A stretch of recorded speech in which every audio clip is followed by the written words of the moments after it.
Hello friends, welcome in our YouTube channel. आज के lecture में हम देखेंगे मैकेनिज्म,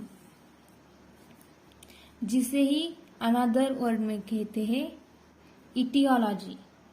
सेल इंजुरी की इटियोलॉजी, रीजंस, मैकेनिज्म की सेल इंजुरी क्यों होती है, और फिर उसके बाद में हम देखेंगे रिवर्सिबल और इरिवर्सिबल के बारे में।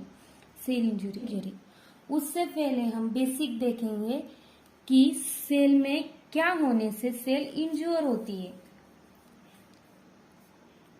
अब ये हमारी नॉर्मल सेल है, ये हो गई सेल की मेम्ब्रेन, ये उस पर प्रेजेंट माइक्रोवेली, ये उसकी न्यूक्लियस, उसके अंदर है न्यूक्लियोलस, फिर क्रोमैटिक मटेरियल डीएनए वो होता है न्यूक्लियस के अंदर।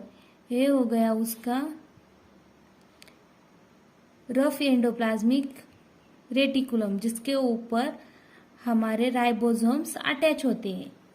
फिर उसके बाद ये हो गए लाइसोसोम्स की बैग, फिर माइटोकॉन्ड्रिया जो हमारे बॉडी के सेल की पावर हाउस है, जो एनर्जी प्रोड्यूस करती है। उसके बाद ये हो गए गोल्गी एपरेटस, ये हो गया साइटोप्लाज्म। तो ये हो गई हमारी नॉर्मल सेल, जिसमें ये न्यूक्लियस है, साइटोप्लाज्म है, लाइसोसोम है, माइटोकॉन्ड्रिया, गोल्गी एपरेटस और सेल मेम्ब्रेन। सेल ऑल नहीं है, सेल मेम्ब्रेन है। इन एनिमल में सेल ऑल अब्सेंट होती है। तो फर्स्टली क्या होता है, हमारे सेल को जरूरत होती है किसकी? ऑक्सीजन की। तो रेस्पिरेशन के थ्रू हम एनवायरमेंट से ऑक्सीजन लेते हैं, जो रेस्पिरेशन प्रोसेस में यूज किया जाता है due to produce energy. Energy produce करने के लिए हमें ऑक्सीजन की जरूरत पड़ती है। तो एनर्जी कहाँ प्रोड्यूस होती है हमारे बॉडी में? तो सेल में जो माइटोकॉन्ड्रिया प्रेजेंट होते हैं, उनमें हमारी एनर्जी प्रोड्यूस होती है in the form of ATP. In the form of ATP मतलब ये ऑक्सीजन है जो सेल मेम्ब्रेन के थ्रू सेल में गया, फिर सेल साइटोप्लाज्म में मिक्स हो गया, फिर साइटोप्लाज्म में से मिक्स होकर साइटोप्लाज्म के थ्रू मेम्ब्रेन के माइटोकॉन्ड्रिया के ऑल के थ्रू माइटोकॉन्ड्रिया में चला गया, जिसके वजह से अब माइटोकॉन्ड्रिया फंक्शनिंग में आ गई और फिर माइटोकॉन्ड्रिया का फंक्शन शुरू हो गया। तो माइटोकॉन्ड्रिया कैसे फंक्शन करती है? तो फर्स्टली वो रेस्पिरेशन के थ्रू ऑक्सीजन लेती है अपने अंदर। माइटोकॉन्ड्रिया अपने अंदर ऑक्सीजन लेती है, और माइटोकॉन्ड्रिया के अंदर होता है ग्लूकोज। माइटोकॉन्ड्रिया के अंदर होता है ग्लूकोज, जो उसका कन्वर्टन ग्लाइकोलिसिस में होता है, और इस प्रोसेस में हमें ऑक्सीजन की जरूरत नहीं पड़ती। ऑक्सीजन की जरूरत नहीं पड़ती, और इसी रेस्पिरेशन को हम कहते हैं अनएरोबिक रेस्पिरेशन। अनएरोबिक रेस्पिरेशन कहते हैं, जिसमें अन मतलब अब्सेंट, एरोबिक, एरोबिक मतलब एयर से लेते हैं, जो एयर से हम जो ऑक्सीजन लेते हैं उसकी जरूरत इसमें नहीं होती।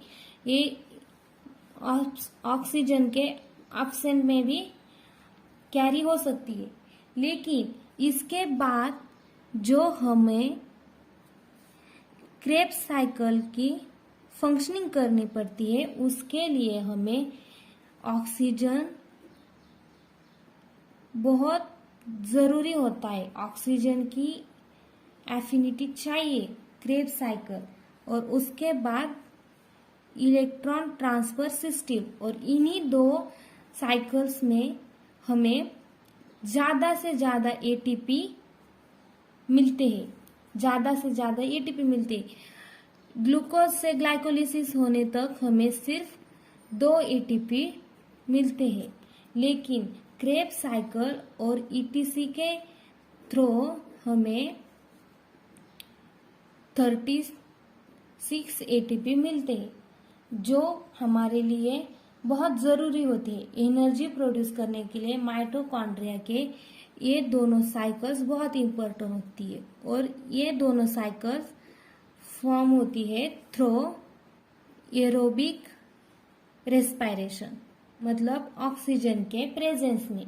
अगर ऑक्सीजन नहीं हुआ तो ग्लाइकोलिसिस का कन्वर्जन होता है इनटू लैक्टिक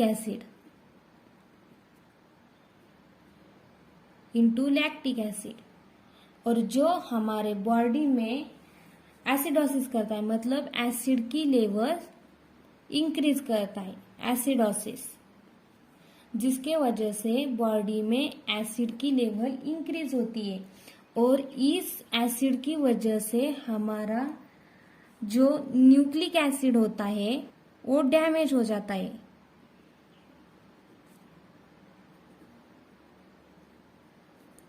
फिर न्यूक्लिक एसिड में क्या होता है, डीएनए, न्यूक्लियस डैमेज होता है, जिसकी वजह से हमारा डीएनए डैमेज हो जाता है या फिर कोएगुलेट होता है। ऐसे जो हमारे सेल के न्यूक्लियस में ऐसे फैला हुआ होता है, वो एक जगह पर ऐसे न्यूक्लियस के अंदर कोएगुलेट हो जाता है, और उससे ही कहते हैं हम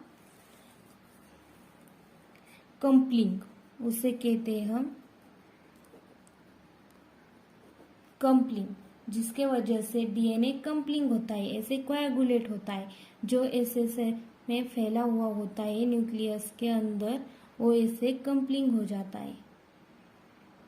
सेल ऑक्सीजन लेती है रेस्पिरेशन के थ्रू, फिर माइटोकॉन्ड्रिया एनर्जी प्रोड्यूस करती in the form of ATP. Mitochondria में ग्लूकोज कन्वर्ट होता है ग्लाइकोलिसिस में, फिर ये अनएरोबिक रेस्पिरेशन में, और एरोबिक रेस्पिरेशन में ग्लाइकोलिसिस कन्वर्ट होता है क्रेब्स साइकिल में और ईटीसी में। इसके लिए एनर्जी, ज्यादा से ज्यादा एनर्जी यहाँ पर प्रोड्यूस होती है, लेकिन अगर ये प्रोसेस यहाँ से आगे नहीं गई, ऑक्सीजन, सेल को ऑक्सीजन नहीं मिला, तो ग्लाइकोलिसिस कन्वर्ट होता है लैक्टिक एसिड में, और जिसके पास पहले से ही एनर्जी नहीं है, तो फिर लैक्टिक एसिड जो हमारे सेल को ऑक्सीजन नहीं है, जो बहुत सेंसिटिव हो चुकी है, बिना ऑक्सीजन के वो बहुत सेंसिटिव हो चुकी है, तो लैक्टिक एसिड हमारे न्यूक्लियस के एसिड पर अटैक करता है, जिसकी वजह से हमारा न्यूक्लियस रप्चर हो जाता है और उसके अंदर का डीएनए कम्पलिंग होना शुरू होता है। हमारी बॉडी में हाइपोक्सिया होगा, जिससे सेल इंजुरी होती है। ज्यादातर सेल इंजुरी हाइपोक्सिया से होती है। उसके पहले हमें ये सब देखना जरूरी था, फिर हम हाइपोक्सिया के बारे में देखेंगे।